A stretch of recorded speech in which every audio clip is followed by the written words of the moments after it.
Hi, and welcome to another episode of Breakthrough with me, your host, Tess Timmons. I interview different people who are living their dreams out loud in order to inspire others to do the same.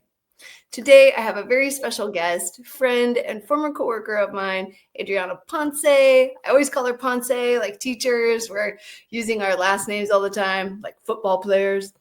I wanted her to come on today because she has had a beautiful experience with Fund for Teachers. And I have had that experience as well. I'm going to tag some other former podcast interviews on here. I interviewed the chair of Fund for Teachers, and it's also coming back up October 1st. So I thought this would be really timely to hear about your latest experience. How are you doing this morning? Hey, good morning. I'm doing pretty good, just a nice Sunday. It's a little gloomy outside, but I am here. I'm happy to do the show. Yeah. Yeah, I'm just excited to see you again, Tess. So that's also I'm really great. excited to see you too. So Ponce and I worked together for 2 years. She is a beautiful art teacher. I always loved going into your room because I could feel the care. It felt also very calm. Also, it felt like students were in the zone. We were teaching together at a middle school, Gavilan View Middle School. Shout out to the students. And when I would go in, I would see your artwork, and it was that of like a college professor. Not only do you do that, but you also were running with partnership, you were running a restorative justice at our school. So you're very conscious of how to talk to students, how to see them as humans, and not just students that we tell what to do. And and you also had finished your induction. You had a lot going on last year, and on top of all of that, you decided to go with Fund for Teachers. But why did you become an art teacher? Why did you become a teacher? How long have you been a teacher?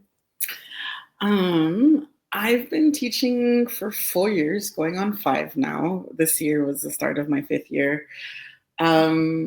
Honestly, the whole time that I kind of have been like teaching as a fully credentialed, or like a credentialed teacher, I should say, has been like in the arts. I started off just as a kid, like loving art and that being my like meditative and grounding space. And it was a way that I used to really pass the time as a kid. And when I had the opportunity to start teaching 4 years ago, I was in a school that was a project-based learning school, and we did a lot of kind of, every teacher kind of got to pitch their own project for what we were going to be studying for the quarter, and I ended up teaching like a combination of like history and art together.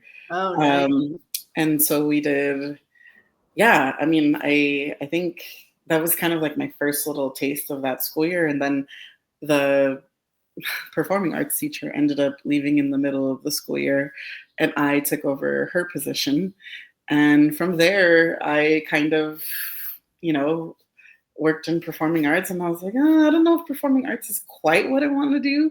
I think I was a little bit more drawn into other types of visual and creative outlets. And so, yeah, I found this job teaching here in our city, and I ended up, yeah, just really falling in love with teaching art. That's awesome. So you're in like kind of the Monterey Bay vicinity, and the school that we taught at is in Salinas, California, which is, I would say, like a high need school. The students are beautiful. Sometimes the socioeconomics are a bit rough. You have such care for young minds, but also like the way in which you speak with the students, the way you set the tone in your classroom. You've worked with restorative justice. I've just always seen the love coming from you when you are interacting every day on a daily basis with students, whether it's the love of art or the love of humanity. What made you take on restorative justice? Yeah, it's really amazing to watch you. The restorative practice piece kind of came when I think I was just, I think when I left the project-based learning school that I was working at, I came into this other space where I felt that this other teaching space where I felt that everyone was having different experiences with their students, and some of them were a little more difficult and others were a little bit more positive. And I think I also recognized a lot of like the kids in their mindset and in the way that they're growing up. I'm from our hometown. I'm from this location. And so this is my hometown. And it feels like I have a lot in common, I think, with some of the kids who might be a little more troubled, or my family experiences have been kind of similar to that. And so I think I wanted to come in with that focus of there's a lot under the surface of the behavior that these kids are exhibiting. And I really want us to be able to take a step back from what's currently happening in the moment in the classroom that's making things feel hard, and trying to get to a space of understanding the student and talking to them like on a human level, like, hey, I'm not sure exactly what's going on or why it's feeling like such a rough day, but I want you to be able to show up however you can. And at the same time, like, if this is not something you can do today, your best is going to look different every day. So I would often have, pep talks with students. And I think that was just kind of how we started off. The first year that I was teaching was, the year after we brought kids fully back from COVID. And we had a lot of, like, I would say as a school system, as a society, we had a lot of socioeconomic issues that were, exacerbated by COVID. And so I think that we're still kind of working through the aftermath of how COVID really deeply affected students. Yeah. Not only that, but you show students care. They like being in your room, but your level of artistry in your classroom keeps the students coming back. Like I saw last year that you were having students study Africa and art, and then they were designing fashion, shoes, pants. Like that is so cool for student engagement and relevant, thinking of a career option and choice. Another time I came into your classroom, there were students who were each individually researching an artist. They had to know the background of them. They had to present about this artist, who they were, where they came from. And then they also made a replica of that artist's work.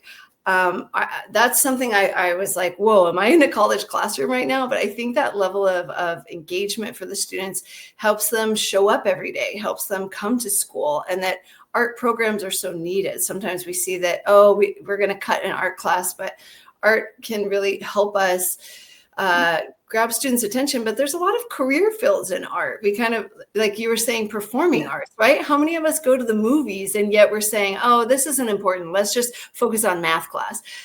Whereas we can use math and talk about fashion design. Like art incorporates all of it. How do you come up with your ideas of what you're going to teach in your art classes?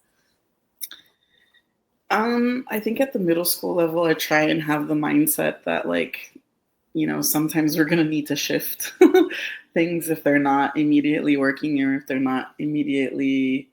students are not immediately responding with a little bit of vigor. And I mean, that can be hard for any teacher.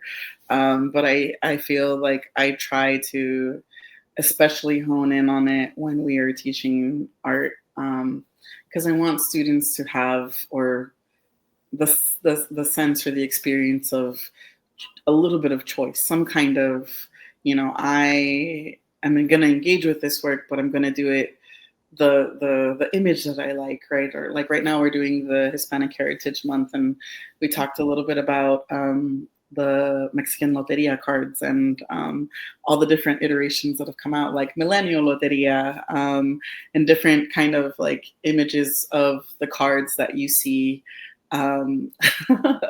Some which range from like fandom to super political, but the idea is there, right? Like there's a number, there's an image, and then there's whatever it is that it sharing what the object or what the image is.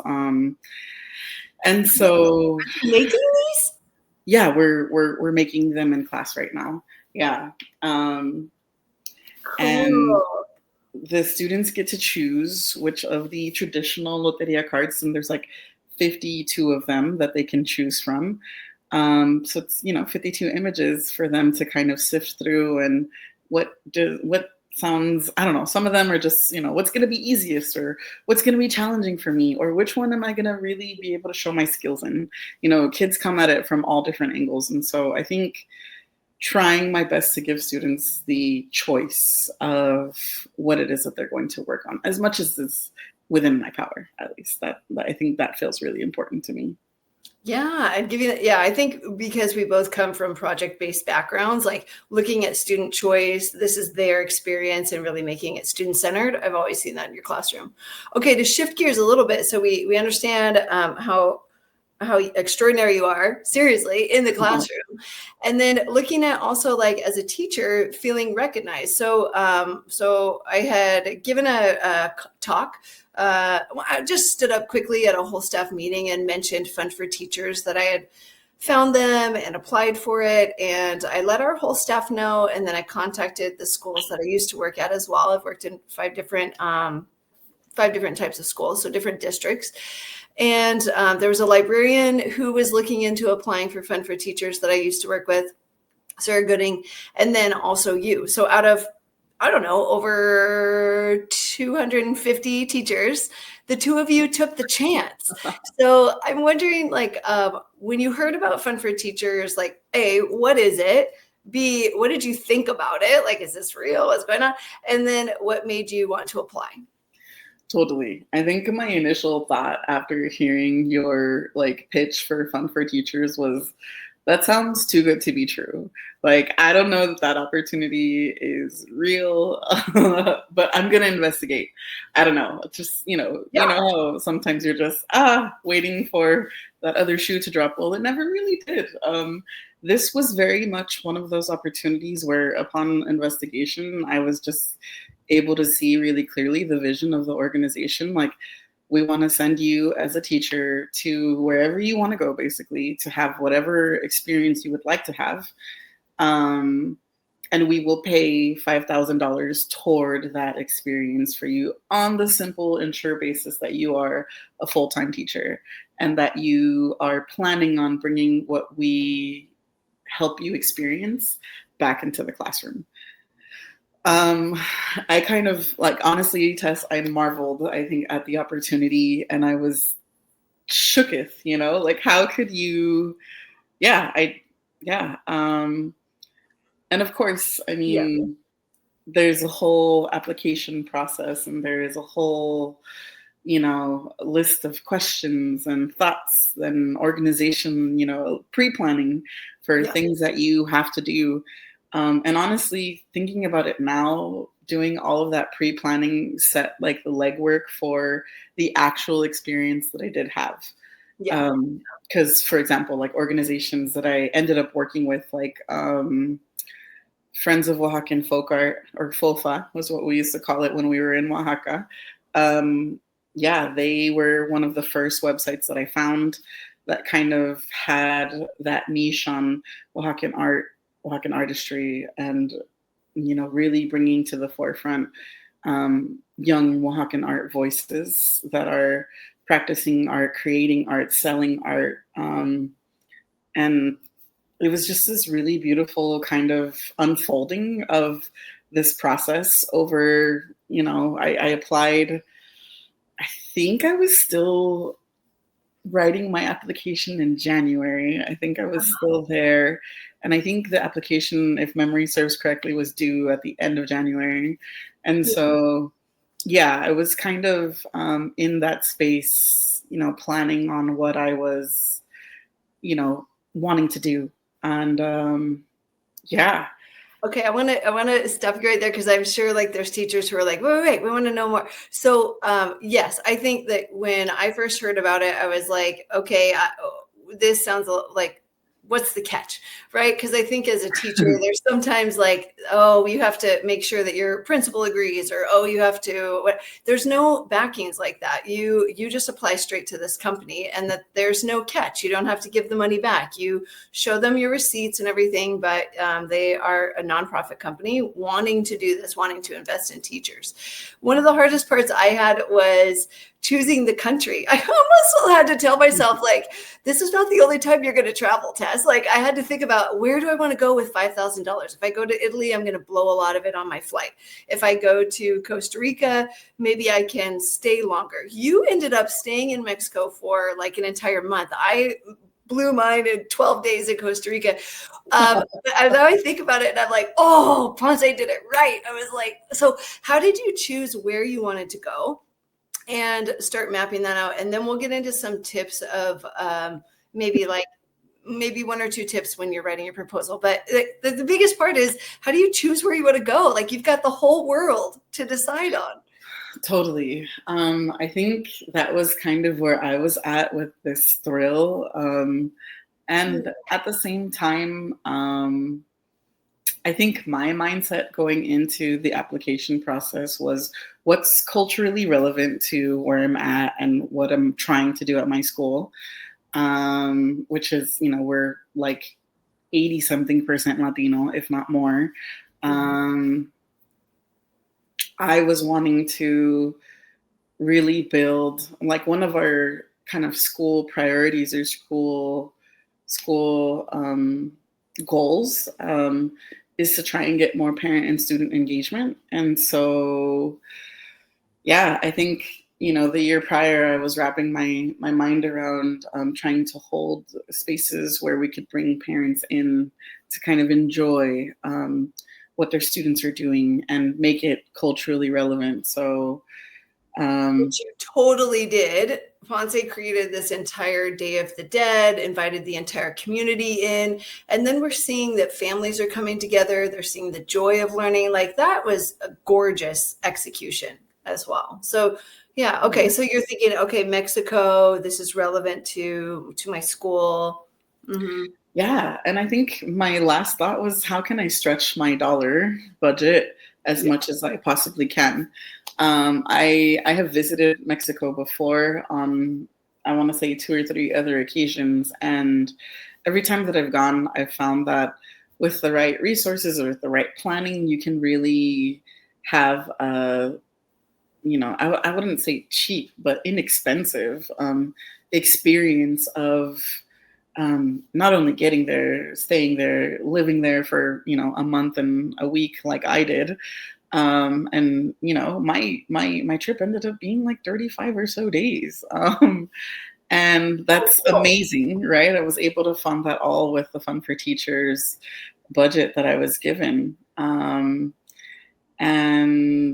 I think so, yeah, I was just, all of these ideas were kind of swirling on, how do I make my application relevant and grounded in something that's possible. Excuse me. And so, yeah, as I was going through the questions, I found the organizations, I found a location where I would stay. It was this place called, Casa Colonial, and it was in the Central District of Mexico, Oaxaca. And Casa Colonial was this really beautiful place. It was built like in the 1800s, and it was in the central district of the city. And basically, their whole concept was to be an artist, like a visiting artist space, because the house itself really had a rich cultural history of just inviting in artists, purchasing a lot of art. Like, the whole house itself was full of, Mexican Oaxacan folk art that had been, like, oh, the owner of the house was like, oh yeah, the grandma who started this, I don't even know her grandchildren that are giving you these workshops right now. Just, very, very long standing history of trying to bridge that community of art and, joy, I think, in the home space. So yeah, pause me wherever. No, that's so cool because I mean, talking about like, you know, your students are currently working on lottery. And I've always thought, man, if I ever won the lottery, how cool would it be to create an area where artists can gather, right? So even on a personal level, like I bet that felt really good to be surrounded by other artists, and that, yes, you're there and you're thinking about your students, but it's also filling your own cup as an artist as well. Yeah. So like, what kind of art classes did you take? What kind of artists are you meeting? This is so exciting. I've been wanting to hear about this experience of you. Oh, yeah, I've been wanting to share, so thank you for that opportunity. So let me backtrack. I found the organization Friends of Oaxacan Folk Art. They very quickly connected me to a local in Oaxaca. She worked for the organization, and she and I corresponded via email. You know, and those were the starting kind of conversations. And then we did a Zoom call, and her and another organizer joined me to kind of pick my brain about what experiences I was wanting to have in Oaxacan folk art. Okay. And my very first thing, which I think was actually why I ended up choosing Oaxaca, was the black pottery that comes from the Oaxacan region. Specifically, San Bartolo Coyotepec is well known for its black pottery. And so I was, you know, that was, I think, why I chose Oaxaca, why I chose specifically to be in this area, because I, as an art teacher, had been taking art classes and studying ceramics and falling in love with the idea of like really just creating something from the earth, you know, like all like clay is malleable, it's dense, it holds its form after it's treated and cooked, and you know, it's this really beautiful process of like creation, and I felt so excited by that. And you know, when I was talking to these organizers, they were like, done. You know, we have a black ceramic artist. He will work with you the first week. We have another artist who does ceramics, and he will work with you the second week. There was also a third artist that worked in ceramics, and she, I mean, her grandmother was the one who had started like their family history in creating pottery as well. And so it was really amazing. If you want to, you know, if you want me to show you some highlights later, I actually have some of my pieces here. Yes, I was hoping. I'm like, oh, I want to see it. I want to see it. Okay, I'm going to tie this together about soil, about Sure. the clay. Yeah. Oh, this summer when I was in Rome, I was looking at these different infrastructures that were built, and there's the Pantheon. Oh, I don't know if I'm saying that right. And it's a building infrastructure that is about like serving all gods, and that all people are welcome there, and there's a certain circle at the ceiling that brings in the light, and that's what the space is. It's welcoming all, like universe. And when they built it, they were telling me that if a crack happens in the infrastructure, when rain comes, it heals itself, because there's a certain amount of crystals within that sand or within that clay, that it never needs repair, that it knows how to self-repair. What was it about this black clay that you're like, or I don't know if I'm saying that right, the black clay? Yeah. What was it that you were like, I want to work with this? What's going on with that soil? With that part of it? So I think I was first under the impression that the clay itself was black, but actually it's like a process that happens. So first, when you create something in clay, the clay can be whatever color, like red, white, gray. Most clays are gray. For example, the clay that I worked with that ended up being processed to be black was gray. And I mean, I think that was kind of like my misconception going in, but it was also something that I learned right while I was there. Yeah. And so yeah. Sorry, did I answer? How do you make it black then? Is it a certain dye, or where does that come from? So in the processing, it starts off as gray, and then it goes through the process of being called bone dry. So after you create the piece and you style it, you have to let it kind of sit and dry over time so that it doesn't lose its form, right? And clay is one of those arts that you kind of go like day by day creating something. And so it has to dry through every step. And by the time it's bone dry, at that point it's ready for most likely its first firing. Um, and that's when it goes from being fired as bone dry, like something that can still be molded back into clay if you add water. Okay. Then when it's first fired, it's a low firing that will turn it into the glass form that we see most like ceramics in.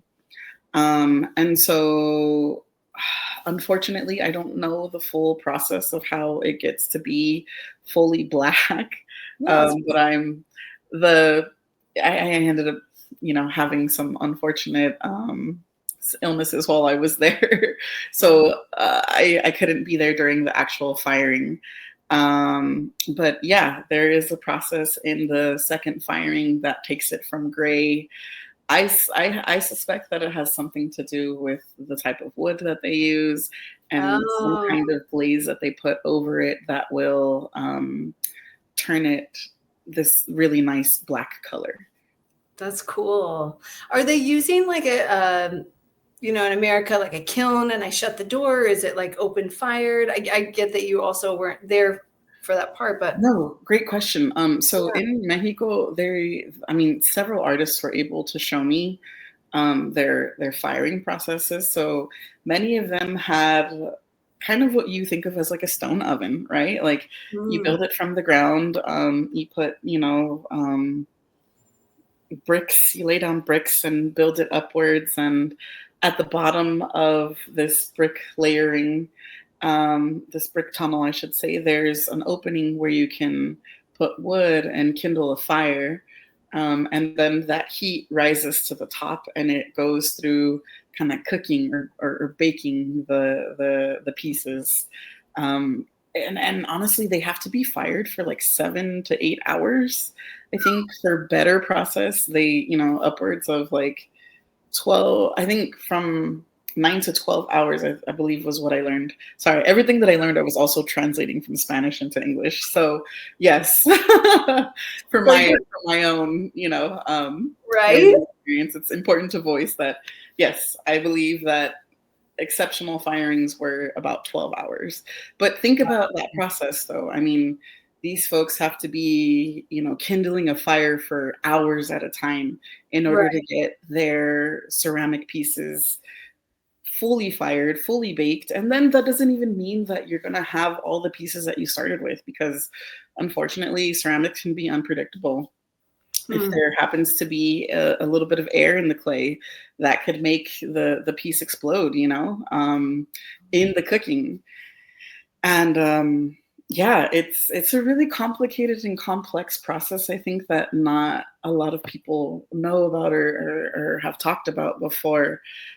When you see ceramic pieces, those are, that are, especially the ones that are being sold, those are, years of, trying and going through the gritty process of like, how do I start off, soothing the clay and molding the clay and working all of that air out, and what's your technique for that, and then you develop your style, and then after that it becomes something that maybe you can reproduce as long as it is kind of safe in the oven still the way that you're creating it, right? um I think that that's really, I'm so glad we're having this conversation, because when we're looking like as the customer going to purchase artwork, to really keep in mind like the time, the care, the dedication, the daily, putting the logs in the fire, learning the craft, and like what are you purchasing from this artist? Like years of skill, and really Absolutely. appreciating like that piece in your home. Oh, that's neat. Okay, let's see your pieces. Oh, Yeah, Oh, totally. see, that's cool. Okay, so the If you first don't mind, I'm gentleman so that I glad. worked with, his name was Alfonso. He was born in outskirt town of Oaxaca. He helped me make this really beautiful Frida style skull. Um, the braid is what makes it, Frida Kahlo style. What We is have that made some, out of? huh? The braid. What's the braid made out of? Clay. All of this is glass now. No. Yeah.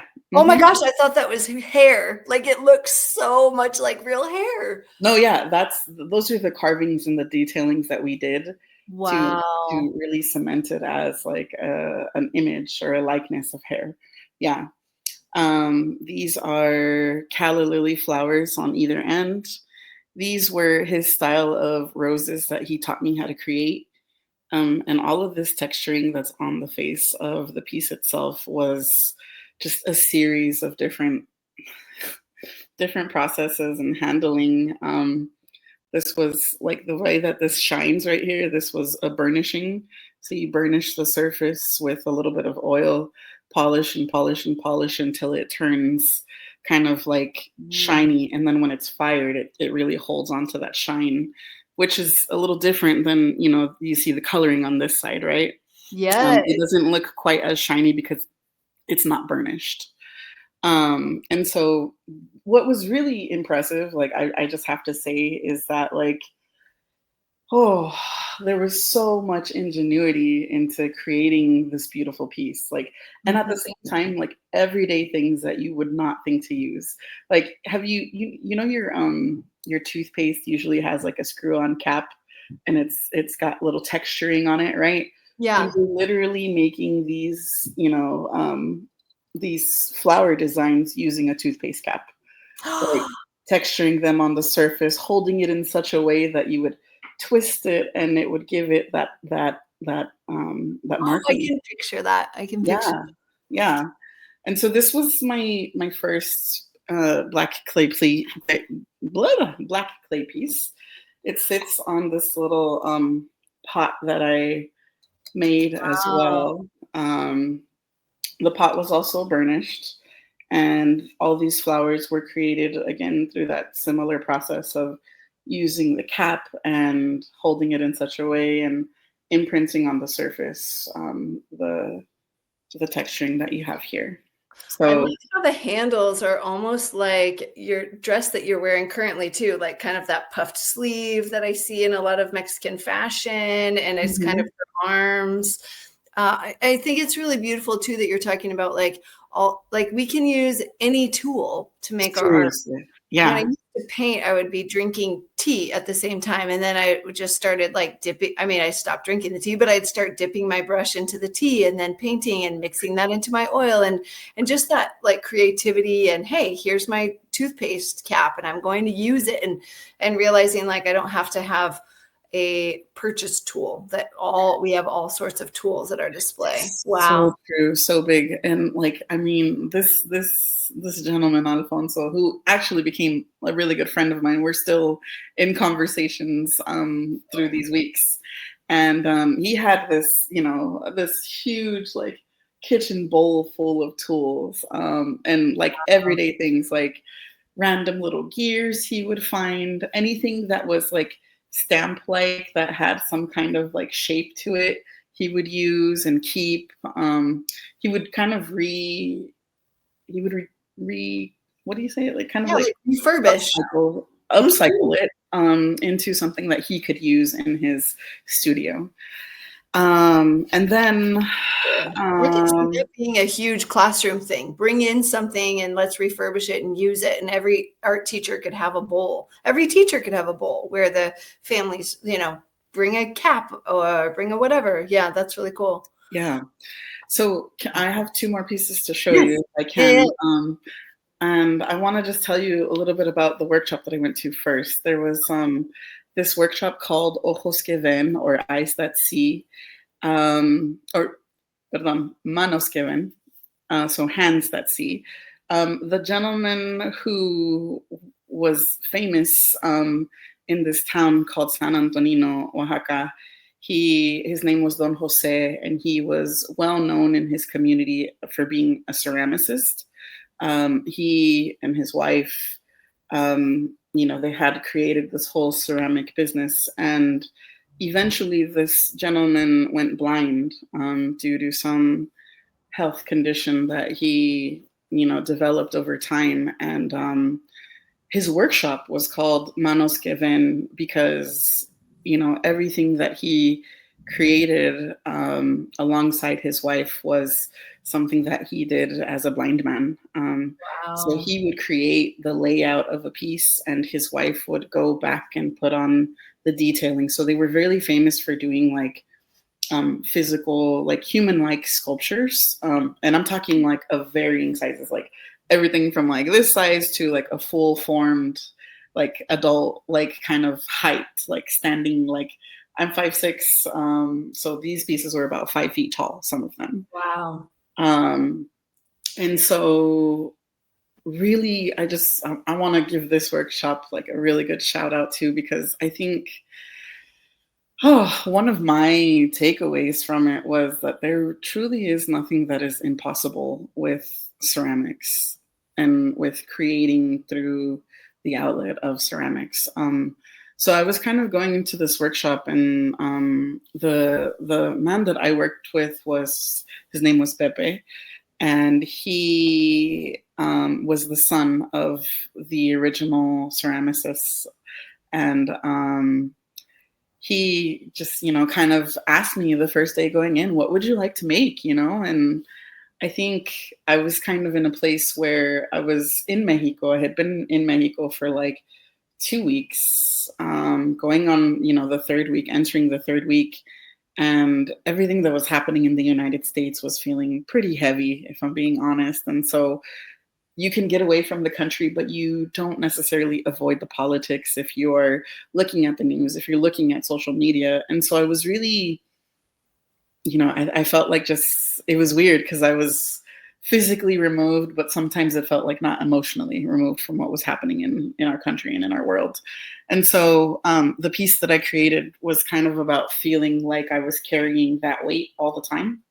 So this is my ceramic piece. It's a palm holding the earth. It has a really sturdy base, and the globe itself was also like hand created, and I tried to make it depict all the land masses, the 7 continents that we have on the earth. And this hand was modeled after my own likeness of me holding up the world, I think, and in some ways really feeling that like on an emotional level, but also being able to translate that into the art that I was creating was, I think, just so cathartic and so important, I think, to my experience there, for sure.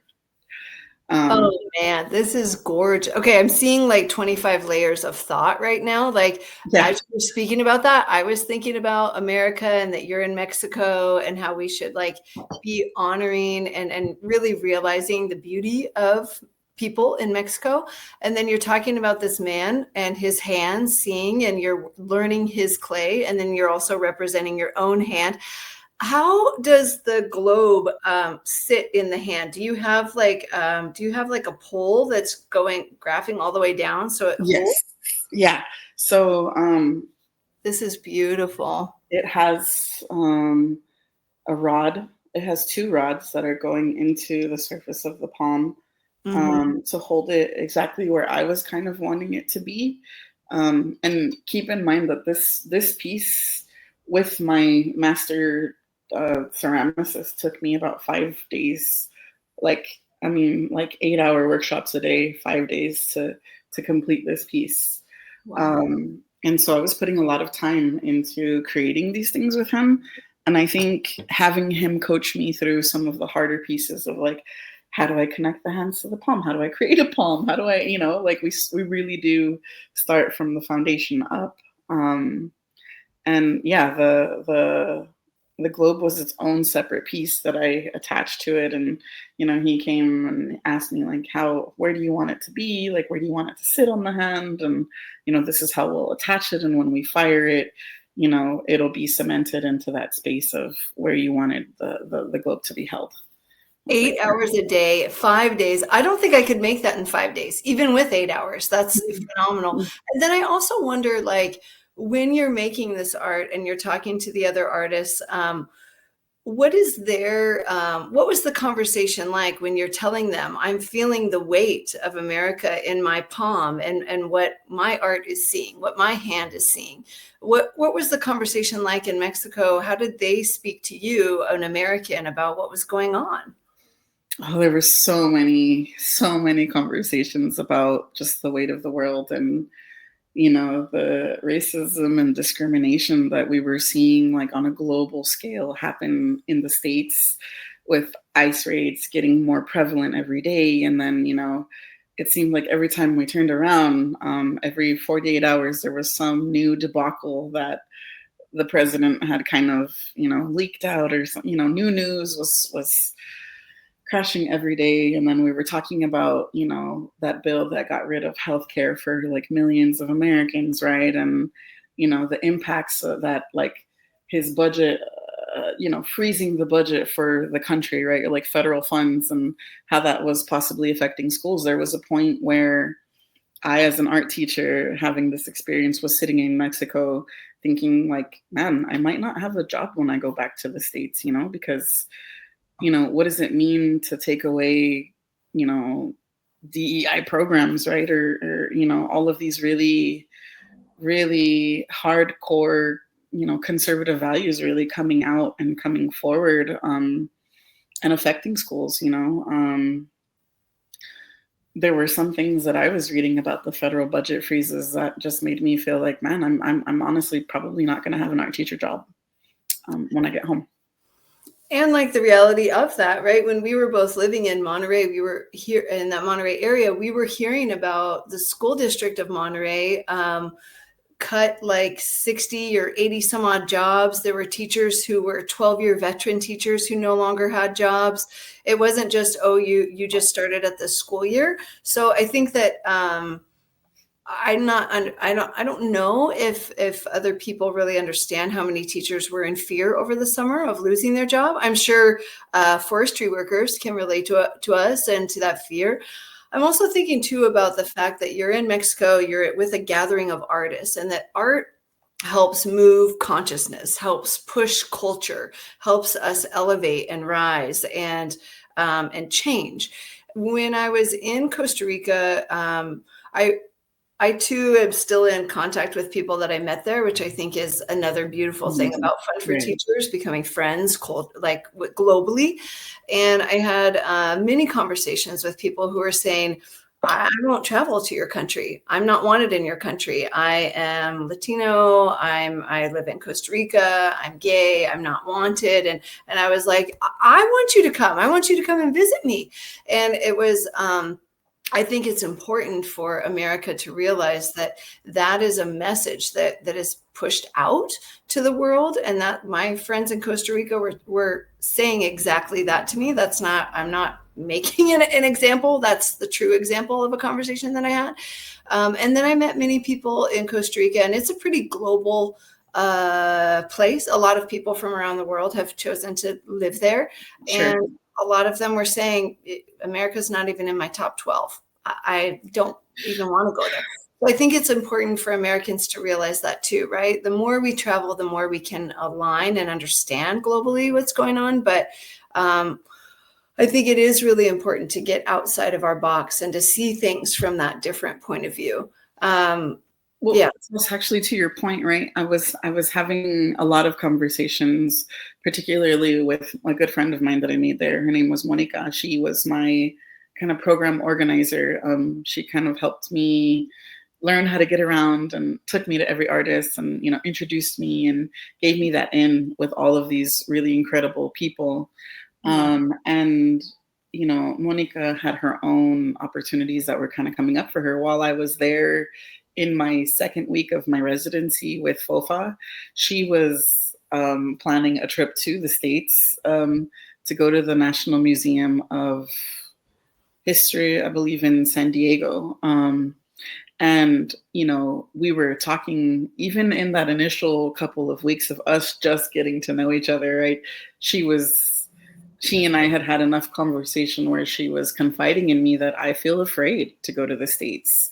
I am terrified at the thought of like these ice raids happening. And what if I happen to be in the wrong place at the wrong time? Like, what if they take me and they think that I'm undocumented or, like not able to prove that I'm from Mexico and I'm just visiting with like on business, basically, like with this, traveler's visa to be able to, show my artistry, show my work. She was in constant fear. Even upon being here, when she left, she was in the LA area, which was up in arms a lot during that time.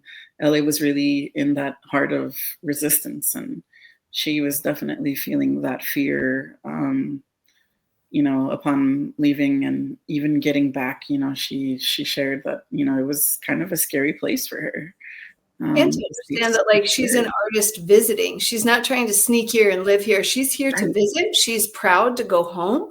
Mm-hmm. I had friends through Instagram that live in Dubai and other areas contacting me saying, wow, we're really concerned about America. We really feel sorry for you. And I think that that's very important for Americans to understand too, is that back in the 80s, we would see on television in the Middle East, like buildings blowing up and what have you, and think, oh, I feel so bad for these people. And that now here we are in this counter point where friends in Dubai are saying to me, are you okay? I feel so terrible for your people, for your country. What's going on? And so I think there's some hard lessons for America to learn and to look in on itself with the globe sitting in our hand and really think about, I think that piece is brilliant. And I thank you for sharing the whole story of how that came to be, because there's so many layers with this hand. I really like that. Thank you. Have another piece?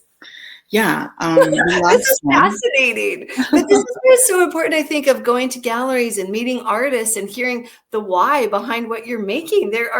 There's such heritage, and I see like a line of artists with you, standing shoulder to shoulder with you, bringing this artwork through. It's so cool. It feels so good to have this conversation. Thank you. Yeah, absolutely. And that's beautiful imagery, because I think that's kind of a lot of what I ended up leaving with too, just like this feeling of global community. This is a woman holding like her little mercado basket, and she's ready to kind of go sell some flowers. And this style was the last style that I learned how to do with the ceramic artist while I was there. She also taught me how to do the calla lilies in her own style. I made mine excessively big. Hers were really small. And I was kind of looking at mine and looking at hers, and I was like, why are mine so huge? And it just, happens to be, hand size and ambition size, I think. But no, hers were significantly smaller so that they could fit easily here and easily here. So mine is missing the calla lilies that kind of go in there. Only because, this was a little bit of a harder piece to make, because it was detailed and this basket was supposed to be full, right? So there's, artistic errors. This workshop, by the way, was only 2 days. So that is also a significant difference. I spent about 8 hours with her for 2 days out of the week. And so let me just walk you through the process of this real quick. So everything that I've shown so far is all of it has been hand built, which is, really, when we think about ceramics, I think that comes from the States, or that we commonly see in the States, a lot of it is wheel thrown. So it's like you have that electric spinning wheel that helps you. Sometimes they're electric, sometimes they're kicking wheels. Okay.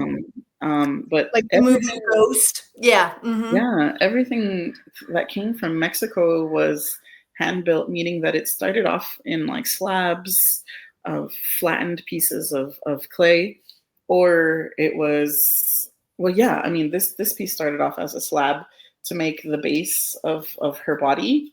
So this was all one slab that we kind of coned into a human-like form, and then added the details on the face using the dried stem of an agave leaf, or yeah, like blue agave that grows and eventually makes tequila, right? That comes from regions. So the horn of that piece was used to make the really fine details of the eyes, the eyelashes, the mouth, the nose. And again, talking about that, like working with the resources that you have, right? Just to be able to create something. The detailing on the flowers was also carved out, or sgraffitoed, I should say, as an art teacher. We used the technique of sgraffito to carve out these leaf detailings and the face. And even her little flowery shirt right here, this was all carved into the surface. And I mean, again, like this family had their own really rich, full history. The grandmother, Josefina, had this really beautiful timeline of, starting off as this really fierce Mexican woman who was, working in a ceramic field that was more, heavily male. And there's all kinds of ways in which, like, the ideas of men and women are very separate in the process of creating ceramics.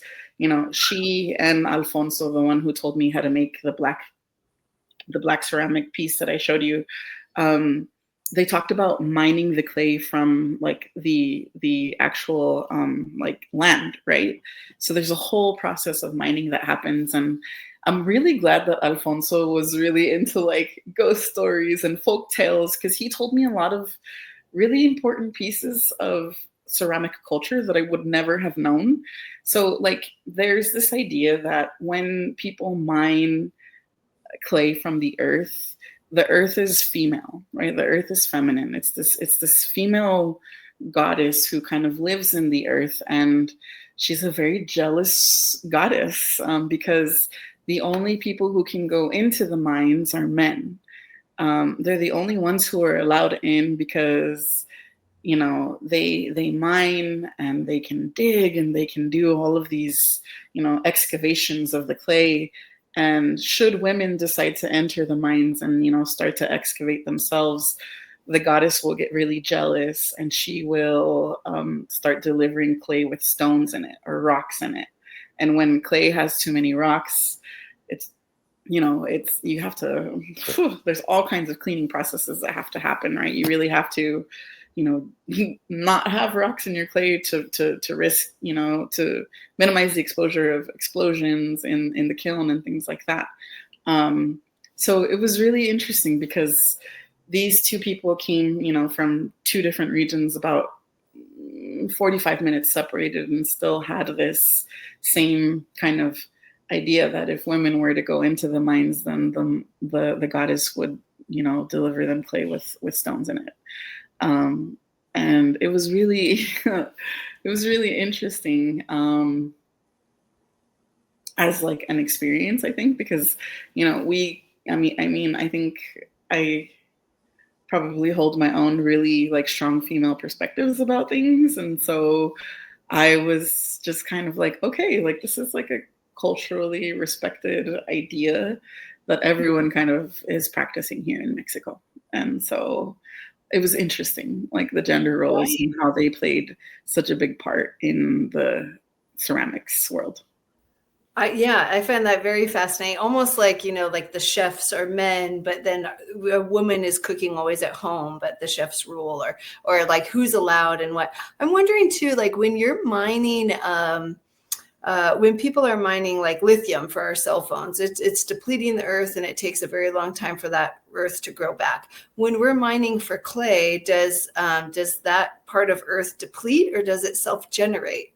I mean, I guess all earth self-generate? It just takes longer. I don't know. I've always looked at certain mining practices and I'm like, oh, we're totally depleting the earth of this area. Maybe that's where sinkholes come from. But if we're also mining a certain amount of clay, is that earth then barren, or does it come back? I don't know. It'd be interesting to go with them, although we're women. I'll wear a mustache. Great question.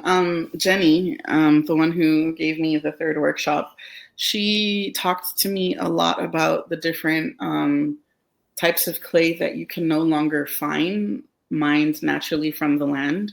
She told me stories about when she was a child, they basically used to mine a clay in colors similar to porcelain, like white clay that came from the earth.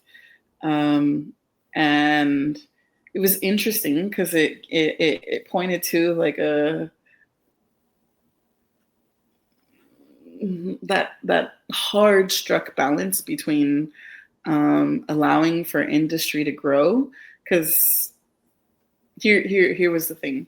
So back in her childhood, these freeways that were interstate did not exist, right? So there was no freeways that led from one state to the other. And when that freeway was built, or that highway was built, it crosses like several states in Mexico. And what it did was it gave access to others to kind of come in and mine natural resources from like this particularly local community, which are no longer available now because they have been, completely mined out, basically, of this particularly natural sediment that was, in the earth at the time. So there was like a yellow clay that used to exist, a white clay, a different red clay that is no longer available because of the creation of this highway. And so, it was a really interesting kind of conversation, because you can see the effects of globalization on like local communities, right? Like we all tend to think of access as like a positive thing, but how do we also then deal with the repercussions of what access will do to a local community that depends on these resources, Right. I'd also want to talk to like a geologist as well and understand like, why is that form of clay no longer created anymore beneath the surface? Why is that now depleted? And what does that take from Mother Earth?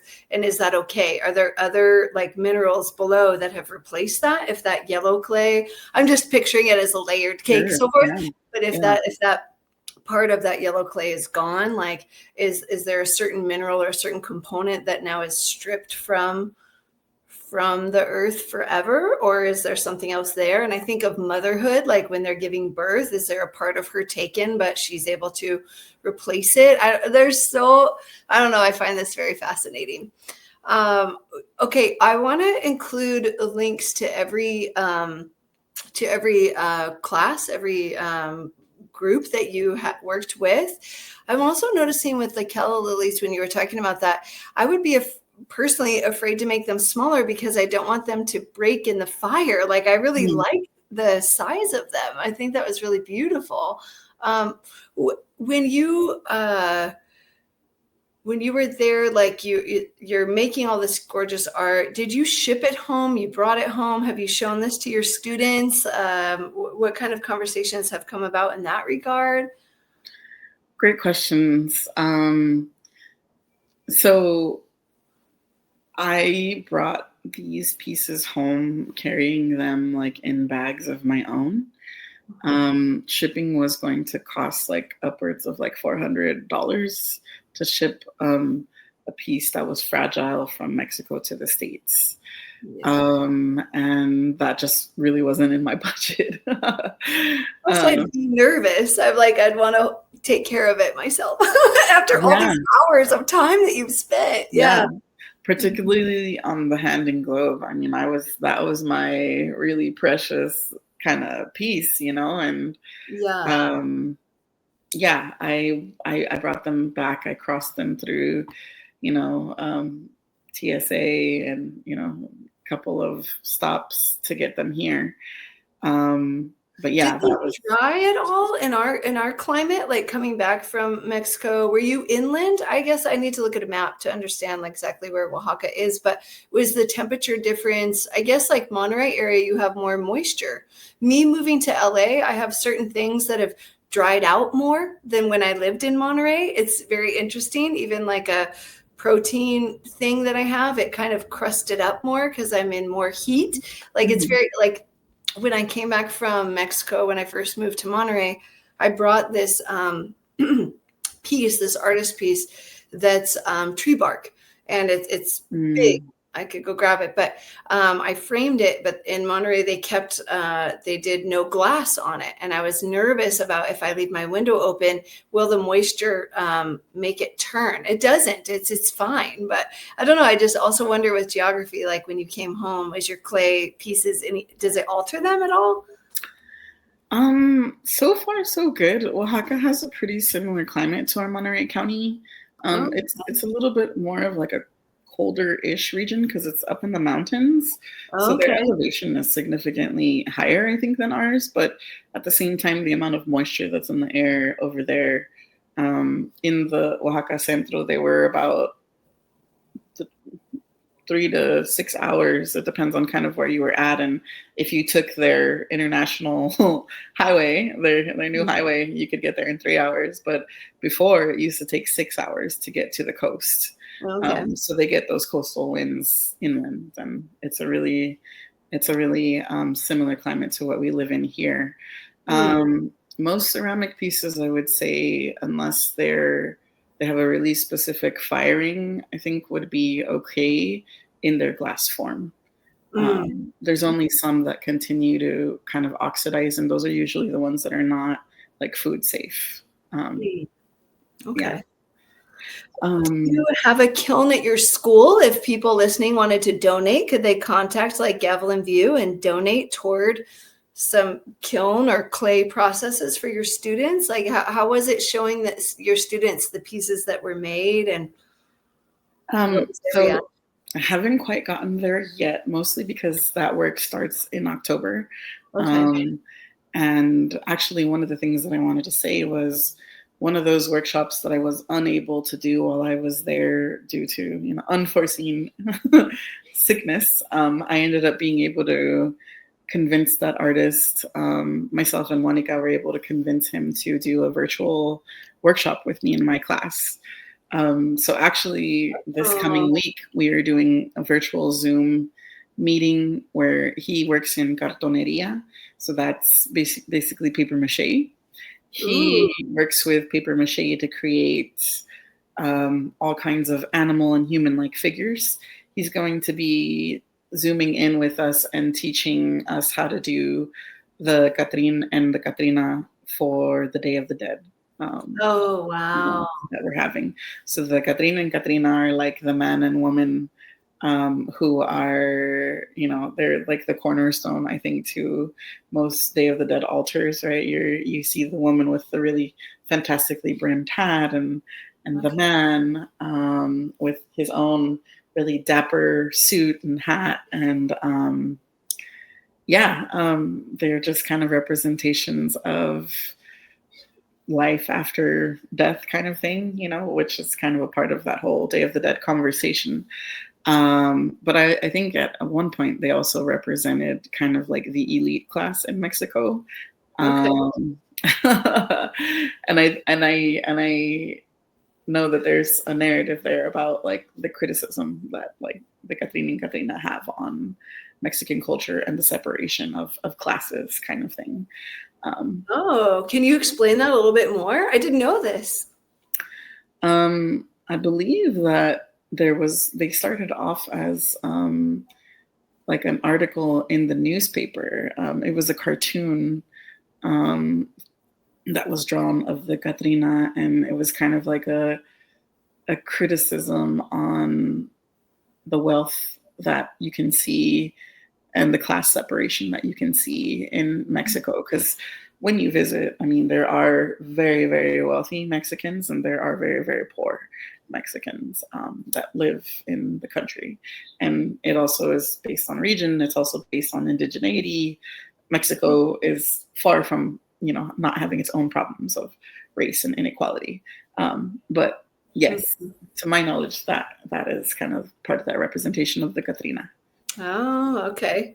What's interesting is like part of the fun for teachers. If it's different in our reality of what we experience versus what we first plan, and then when people are chosen, you start to actually like buy everything and get ready, because you turn in the plan around January, end of January, and then like late April, you hear if your project was chosen or not, and then you have to like get to reality of like, oh, that thing I wanted to go do is actually not around. That was one thing that I had, but like while you were there as well, you weren't able to do this one part of meeting this artist. However, funny enough, now this artist is going to be meeting your students and Zooming with your students. So in a way, like it all kind of like works out, because now you're able to take this project and actually bring it directly home. Like that's pretty cool. I'm excited for you in your class. That's neat. Thank you. Yeah, it just kind of was one of those things that we were able to make happen, thanks to technology, right? Having the tech in the classroom, and a little bit of open-mindedness, not only from myself and FOFA, but like, obviously I had to talk to admin, had to have conversations, and they were all for it. For bringing in artists, and me just trying to work out the kinks of recording and all these other things. So tech is beautiful, and as it is complicated in some levels. I would say too, like your administration is great at like supporting your visions, like bringing Day of the Dead to life, and having you meet with these artists that we were able to at Gavilan View like really stretch and grow and work with our school, which is pretty lucky, I think. When you were writing your proposal, are there any tips you would give to people who are interested in writing one? Like why, I guess here's a question they might not, why do you think you were chosen? There was, a couple thousand entries. Yours was chosen. Not everyone was. This year I was able to grade. I volunteered my time to grade entries. I did not get yours. I'm not allowed to, even if I had gotten it, I have to turn it back in and say, I know her. I can't grade. But why do you think yours was chosen? Like what made it, what made you, I don't like to say win, because it's not, you had to put forth a lot of effort. What made yours chosen? Or what tips would you give?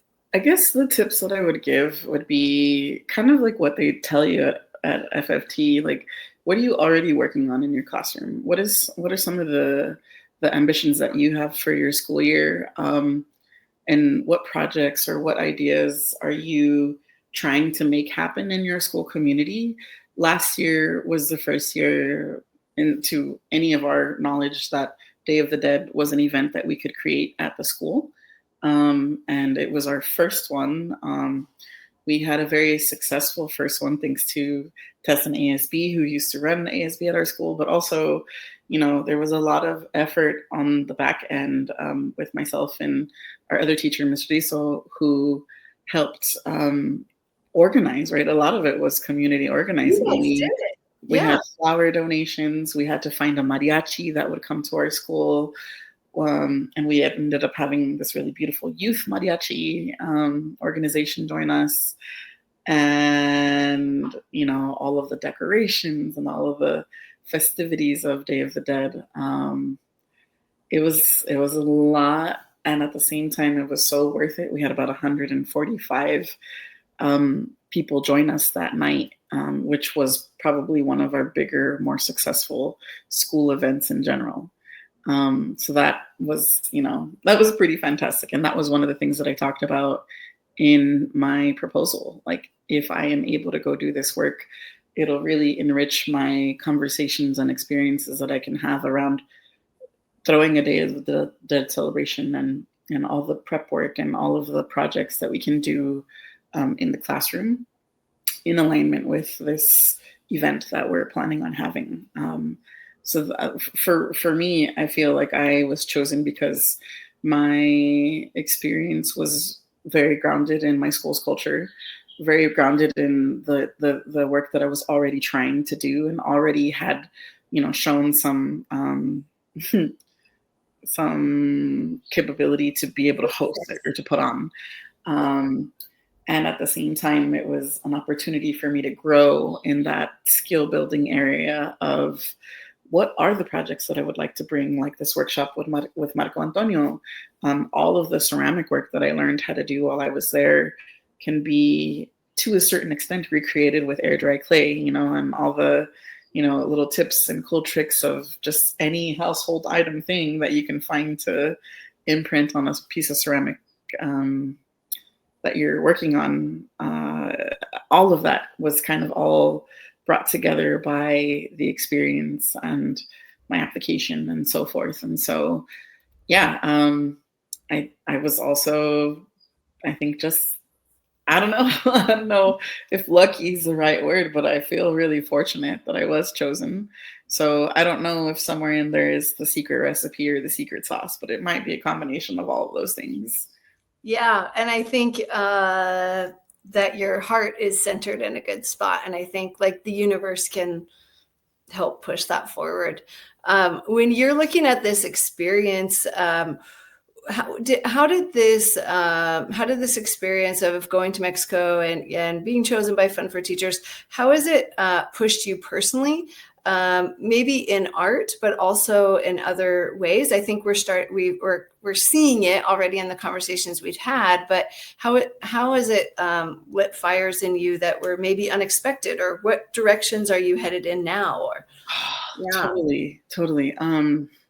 One of the things that I wanted to talk about was, I think self-care for teachers is really like a tough bucket that we all learn to navigate. Living in Mexico for about 35 days, I experienced firsthand the difference between American culture and Mexican culture, like not only like in a food level, but also like in like the active movement level. For me, I walked everywhere in the central area that I was living in, and the impacts that it had on my mental health and my physical health, and just really engaging in movement all the time. And the way that movement was such an essential part of everyone's kind of workday. My friend who lived over there, she talked about how public transportation was really unreliable in Mexico. And I'm sitting here thinking, like, we don't even use public transportation around here, not really, like the idea of walking to a central point where a bus or a taxi can even pick you up, right? Like, we're like, nope, find me at home. Here's my location, here's my address, so on and so forth. It's a very different kind of way to engage with the world. And so I think what I brought back with me was just this consciousness of how can I integrate my own movement into like my already natural kind of life, like where can I find more opportunities? I started biking to work a couple of days a week, just to kind of fit a natural, bike commute in to get to work. And I find it really gratifying to bike home as well, because I'm able to kind of just move and let off some of that steam and that frustration. And so I think it really challenged me to find ways to make movement a part of my everyday experience in a way that American culture is not grounded in. We're so grounded in distraction, and, we don't really talk much to each other even sometimes. And so I think there was so much there. And there was a lot of community and walking together with others and finding a restaurant to go sit at. And then, we walk home, or we walk in the same direction, and then we part ways. It was just, it was so beautiful. And it was so, I think, inspiring to feel like there was a new perspective. There was something shifted in my mind about how to engage a little bit more in my everyday world and in my everyday experience. I definitely, I was over in Europe this summer, in France and Venice and Rome, and walking a lot. And I definitely agree. I think that, and it's not, I think in America, it was purposely made so that it's difficult to be a walker. It's difficult to ride the bus here because we want you to buy a car. And it's seen as less than if you don't have a car, if you have to wait on the side of the road for a bus. I remember in Colorado in my 20s, looking at the bus station stops and they are on the highway and there's barely any curb. So that person, like their safety, where they're standing to wait for the bus. And all of this is purposely driven. I did a research project about it when I lived in Colorado, because it wants you to feel awkward. So you buy the car and the fuel and but also that separation, right? If I drive home and I park in my garage and shut the garage door and go inside, I don't have to even know my neighbors. I think that's great that you are biking to work. That's so cool. I'm nervous to ride a bike. I'm like, I don't know. It's one of my fears, but I'm taking cycle classes. And then my next goal, I have a bike, is to start getting more comfortable and riding my bike in LA. Like it is like the goal. Yeah. Totally I barely rode it understand in that feels challenging. Yeah. I barely rode it. I think I took it out once when I lived in Monterey, which is crazy because that area has a lot of biking. But I don't know. I guess I was nervous about falling down and getting like road rash or I don't know what that's called. But I'm trying to just do it,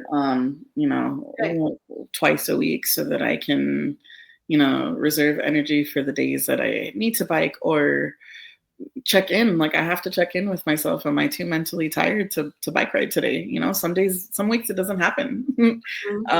But trying to, incorporate movement in other ways too. I think walking is another way that, like, even with my little family here, like we walk in the evenings a little bit more now. Just because it's one of those moments for us to get away from screens and just really connect with each other. I'm noticing that too. Like I get done with work around like 4:00. And so I've started taking just like this and last week, I've started taking some like cycle classes and yoga and Pilates. So I signed up for a Pilates class at 6:00 at night. And after I took the class, I was driving home and I saw a whole bunch of families and people walking their dogs. And I thought to myself, you know what, you would probably be at home either working on your computer or scrolling on your phone, and like get outside. Like, and the night will go very fast sitting on your couch scrolling. But if I get outside, like I took a Pilates class and then I could go for a walk outside, the night time stretches and I'm living in it. So yeah, I think that's really nice that that's a goal for me too, that you're walking, and I need to walk more as well. Yeah. It's definitely changed me, I think, in a lot of ways, for sure. Things that I'm sure I haven't even, really tapped into fully yet. But yeah, lots of positive changes that have happened from being in another country for such an extended period of time. Do you have any, we're teachers, we love to travel. I think that's a common theme with teachers.